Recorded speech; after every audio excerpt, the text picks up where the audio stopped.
Prime Minister, was this entirely Kevin Rudd's decision to go, and do you think there could be another role down the track for him in public life, or is this the end of his time in public life?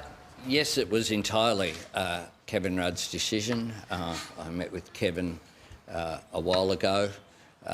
This opportunity was there for Kevin.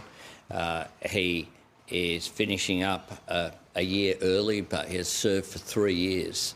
I think I've got a pretty good work ethic, and I sometimes say to you lot, just try to keep up. Kevin Rudd has a work ethic unlike anyone I have ever met. He has worked tirelessly.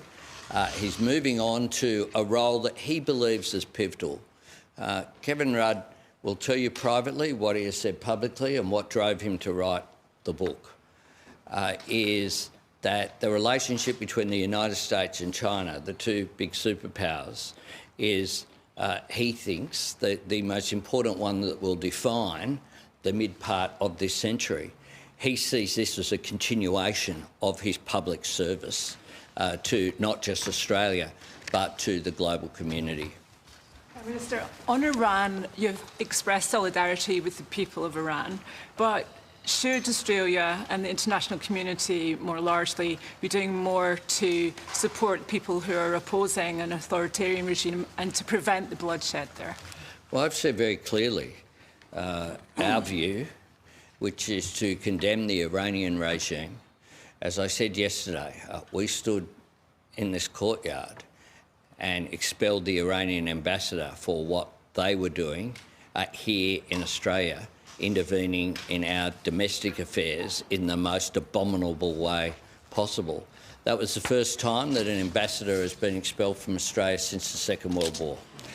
We have taken sanctions against the Iranian regime across the board that the Foreign Minister might like to add on.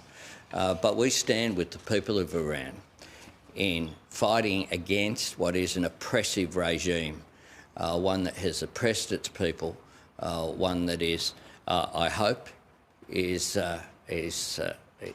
removed by the people. And we want to see a functioning democratic Iran in which human rights are respected. Australia stands with the brave people of Iran in their struggle against an oppressive regime, and what we have seen over recent days and weeks is an oppressive regime becoming ever more violent and ever more brutal against its own people in an attempt to retain power. So what I would say to that regime is not only is the world calling on you to stop killing your people, but a regime that requires the murder of its own people to maintain authority is not a regime with any legitimacy. We have taken stronger action against Iran than any previous Australian government. We have taken some 200 sanctions, including IRGC members and entities and other entities and individuals. We were at the forefront of removing Iran from a UN body in relation to the discrimination against women. We have strengthened our sanctions regime to enable more sanctions to be targeted, particularly for the targeting of women and girls. And as the Prime Minister said, we have also expelled the Iranian ambassador for the reasons I have previously articulated.